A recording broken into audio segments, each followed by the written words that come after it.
Hello दोस्तों, आज की नई कहानी में आप लोगों का फिर से स्वागत है। उससे पहले रिक्वेस्ट है, प्लीज चैनल को सब्सक्राइब कर लें, लाल कलर के बटन को दबा दें और कहानी थोड़ी सी भी पसंद आए तो वीडियो को लाइक और चैनल को सब्सक्राइब करके ज़रूर जाना। तो चलिए आज की एक इंटरेस्टिंग सी कहानी को शुरू कर लेते हैं। मेरा नाम रानी है। मैं 19 साल की हूँ। यह कहानी मेरी और मेरे सौतेले पापा की है। मैं गांव में रहती हूँ। मेरी आंखें बड़ी बड़ी हैं, होठ गुलाबी और बाल लंबे काले जो मेरी कमर तक लहराते हैं। मेरा फिगर ऐसा है कि जब मैं जीन्स टॉप पहनकर बाहर निकलती हूँ तो लड़के एक बार तो मुड़कर देखते ही हैं। बहुत से लड़के मुझे प्रपोज भी करते हैं, लेकिन मैंने सबको इग्नोर किया। इग्नोर इसलिए किया क्योंकि मुझे पता है लड़के पहले तो बोलेंगे मैं तुम्हें प्यार करता हूँ, लेकिन जब यूज़ कर लिया, मतलब निकाल लिया, तो कहते हैं मैं तुमसे प्यार नहीं करता। लड़कों को बस मतलब होता है लड़कियों से अपना मतलब निकालना, और फिर तू कौन और मैं कौन। ऐसा मुझे इसलिए पता है क्योंकि मेरी सहेलियों की भी राय इस बारे में ऐसी ही है। मेरी सहेलियों के बहुत सारे लड़के फ्रेंड्स हैं, इसलिए उनको सब पता है, लेकिन मुझ में एक ख्याल सा रहता है कि क्या सच में लड़के ऐसे होते हैं। खैर आगे बढ़ते हैं। जब मैं चलती हूँ तो हवा में एक अलग ही महक फैल जाती है क्योंकि मुझे परफ्यूम बहुत पसंद है। लेकिन मैं सिंपल लड़की हूँ, पढ़ाई करती हूँ, घर संभालती हूँ। मेरा गांव छोटा सा था हरियाणा में, जहाँ खेतों में सरसों लहराती थी और घरों में शाम को चूल्हे पर रोटियां सेकी जाती थी। अब आगे की कहानी मैं अपनी जुबानी नहीं सुनाऊंगी क्योंकि मुझे शर्म आती है। तो अभी आगे की कहानी तुम्हें कोई और सुनाने वाला है। तो चल रीना, अब तू बता सबको मेरी कहानी। तो दोस्तों, अब मैं आपको कहानी सुनाती हूँ रानी की। मैं रीना हूँ, जो कि रानी की एक दोस्त हूँ। दोस्तों, रानी की माँ थी उर्मिला। उसने दूसरी शादी की थी क्योंकि उसका पहला पति गुजर गया था जब रानी 5 साल की थी। आंटी काफ़ी यंग थी। उसकी उम्र तो 40 साल की ही थी, लेकिन वह लगती तो अभी भी 30 साल की थी। उसके अरमान अभी भी जिंदा थे, इसलिए उन्होंने दूसरी शादी कर ली सुभाष अंकल से। अंकल 45 साल के थे, मजबूत कदकाठी, चेहरे पर हल्की दाढ़ी और आंखों में एक गहराई, लेकिन वो अच्छे इंसान थे। दिखने में एकदम हट्टे कट्टे, कोई भी औरत उस पर फिदा हो जाए। इतने सुंदर कि लड़कियां भी उन पर फिदा हो जाती हैं। खैर, रानी की माँ की शादी के बाद पहला हफ्ता था। सुबह सुबह रानी उठी, चाय बनाई। उसकी माँ सो रही थी क्योंकि रात को वह थक गई थी। क्यों थकी मुझे बताने की ज़रूरत नहीं है। सुभाष अंकल पापा बाहर से आए खेत से। मैं भी उनको पापा ही कहूँगी क्योंकि मैं रानी की दोस्त हूँ और उसकी कहानी उसकी जुबानी सुना रही हूँ। पापा ने कहा, बेटी चाय मिलेगी? उन्होंने मुस्कुरा कर कहा। रानी ने चाय का कप थमाया और उनकी उंगलियां छू गई। वो पल थोड़ा अजीब लगा क्योंकि सुभाष पापा की नज़रें रानी के चेहरे पर रुक गई। तुम्हारी चाय में तो जादू है रानी, पीते ही ताजगी आ जाती है, उन्होंने कहा, और उनकी आवाज़ में एक गर्माहट थी। रानी हंसती। पापा आप भी ना, इतना कहकर वह शर्मा कर अपने कमरे में आ गई। फिर दिन बीतते गए। रानी कॉलेज जाती, शाम को घर आती। सुभाष पापा घर में ही नया काम शुरू कर चुके थे। गांव में एक छोटी सी दुकान जहां पर आयुर्वेदिक जड़ी बूटियां बेचते। रानी को पढ़ाई के साथ मदद करनी पड़ती। एक शाम दुकान पर बैठे थे दोनों। बाहर हल्की धुंध थी, गांव की सड़कें सूनी। पापा ने कहा, रानी यह हल्दी की जड़ देखो, यह शरीर को गर्म रखती है, और जड़ को छू कर दिखाया। रानी ने हाथ बढ़ाया और फिर वही उंगलियां छू गई। पापा यह तो बहुत सख्त है, रानी ने इनिसेंटली कहा। लेकिन वो शब्द सुनकर पापा की आंखों में एक चमक आई। हाँ बेटी, सख्त चीज़ें ही काम आती हैं जिंदगी में, उन्होंने जवाब दिया और बात आगे बढ़ गई। रानी ने सोचा, पापा कितने केयरिंग हैं, मुझे सगे पापा का तो प्यार नहीं मिला, शायद यह पापा ही मुझे पापा का प्यार दे दें। फिर रात को डिनर किया। माँ ने बनाया था पराठे। रानी प्लेट में पराठा तोड़ रही थी। पापा ने रानी से कहा, तुम्हारी माँ कह रही थी कि तुम्हें योगा सीखना चाहिए, मैं सिखा दूँ। रानी ने हामी भरी। हाँ पापा, अच्छा रहेगा। अगली सुबह से शुरू हुआ। घर के आंगन में सूरज उगते हुए पापा ने रानी को पोजीशन दिखाई। पहले सूर्य नमस्कार, बेटी कमर सीधी रखो और सांस अंदर बाहर, उन्होंने कहा और उनका हाथ रानी की कमर पर रखा, बस एडजस्ट करने के लिए। वो टच इतना नरम था कि रानी को खुदकुदी हुई, लेकिन वह सोच रही थी, पापा कितने अच्छे टीचर हैं। पापा, यह पोज मुश्किल है, लेकिन आपका साथ हो तो आसान लगता है। रानी ने कहा। पापा मुस्कुराए। हाँ, साथ हो तो सब आसान हो जाता है।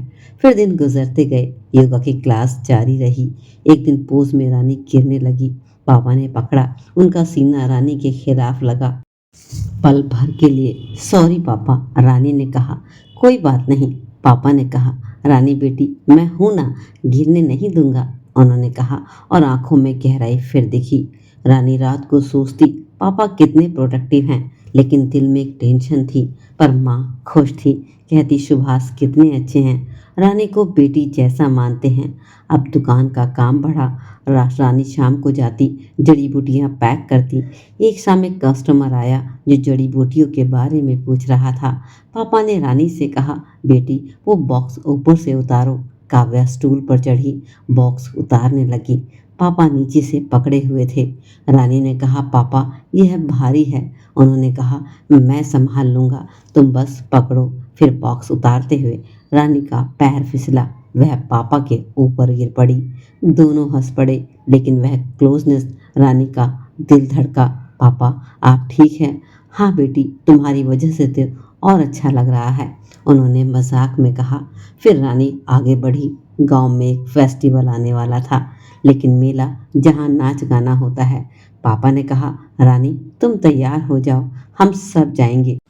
रानी ने नई सलवार सूट पहनी जो थोड़ी टाइट थी। मेले में भीड़। अरे, पापा ने रानी का हाथ पकड़ा था और उसने कहा, खो मत जाना बेटी। वो हाथ पकड़ना इतना टाइट था कि रानी को लगा पापा कितने पॉजिटिव हैं। मेले में झूला झूलने लगे थे। रानी ने कहा कि पापा झूला झूले। फिर दोनों बैठे, झूला हिला। रानी पापा की तरफ लुढ़क गई। ओह पापा, चिंता मत करो, मैं हूँ, उन्होंने कहा और उनका हाथ रानी की जांघ पर रखा गया, बस बैलेंस के लिए। रानी को आज तक अपने पापा का प्यार नहीं मिला था, लेकिन अब जो 10 दिन से उसे पापा का प्यार मिल रहा था, तो रानी की खुशी का ठिकाना ही नहीं था। उसका हमेशा एक सपना था कि उसको पापा का प्यार मिले। शायद अब उसे मिल रहा था। मेले से लौटे तो रात हो गई थी। घर में बातें की और माँ सो गई थी। रानी और पापा छत पर बैठे तारे देखते। पापा, जिंदगी कितनी अजीब है ना, रानी ने कहा। हाँ बेटी, लेकिन तुम जैसी हो तो सब कुछ सुंदर लगता है, उन्होंने कहा। बातें गहरी हुई। पापा ने अपनी पुरानी जिंदगी बताई, कैसे वो अकेले थे, अब परिवार मिला। रानी ने अपना हाथ उनके कंधे पर रखा। पापा आप अच्छे हो। फिर रानी के मुंह से अचानक निकला, पापा ने कहा, क्या हुआ बेटी, तुम ठीक तो हो? रानी ने अपनी गर्दन पर हाथ रखा और पापा ने उसकी गर्दन को टच किया। वो टच रानी को अच्छा लगा, क्योंकि उसकी गर्दन दुख रही थी। फिर पापा ने रानी को पकड़ के बिस्तर पर लेटा दिया और रानी को पता भी नहीं चला उसे कब नींद आ गई। वो रात गुजरी। अगले दिन दुकान पर एक नई जड़ी बूटी आई, एक आयुर्वेदिक ऑयल जो मसल्स रिलैक्स करता है। पापा ने कहा, रानी तुम्हारी गर्दन में दर्द है ना, मैं लगा दूं? रानी ने हाँ कहा। घर में शाम को पापा ने ऑयल लिया, रानी की गर्दन पर मालिश की। आह पापा, अच्छा लग रहा है, रानी ने कहा। हाँ, धीरे धीरे रिलैक्स हो जाओ, उन्होंने कहा। मालिश जारी, हाथ गर्दन से कंधों तक गए। रानी सोचती, पापा कितने केयरिंग। वो सोच ही रही थी, शायद असली पापा भी इतना प्यार नहीं करते जितना मेरे सौतीले पापा करते हैं। फिर दिन बीतते गए और रिश्ता गहरा होता गया। एक दिन गांव में एक अनोखा काम था। वो दोनों मिलकर घर में एक छोटा सा गार्डन बनाते हैं। फूलों की क्यारियां, सब्जियों में काम करते हुए मिट्टी में हाथ डालते हैं। पापा ये मिट्टी कितनी नरम है, रानी ने कहा। हाँ, लेकिन इसमें ताकत डालो तो फल देती है, पापा ने कहा। काम में पसीना आया। रानी का कुर्ता गीला। पापा ने कहा, बेटी ठंड लग जाएगी। बदल लो, लेकिन नजरें पापा की कहीं और थी। और फिर एक शाम घर में एक मीटिंग थी। गांव के लोग आए, दुकान के बारे में बात की। रानी चाय सर्व कर रही थी।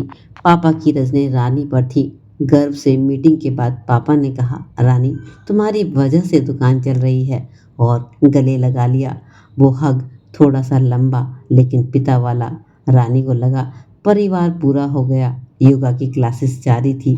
जहाँ यहाँ रानी को पीछे झुकना था। पापा सपोर्ट करते। पापा, आपका हाथ वहाँ। रानी ने कहा, बस बैलेंस के लिए बेटी। टेंशन बढ़ती, रातें लंबी, बातें। एक रात रानी ने सपना देखा, कुछ अजीब। लेकिन जागी तो पापा चाय लेकर आए। नींद अच्छी आई, हाँ पापा।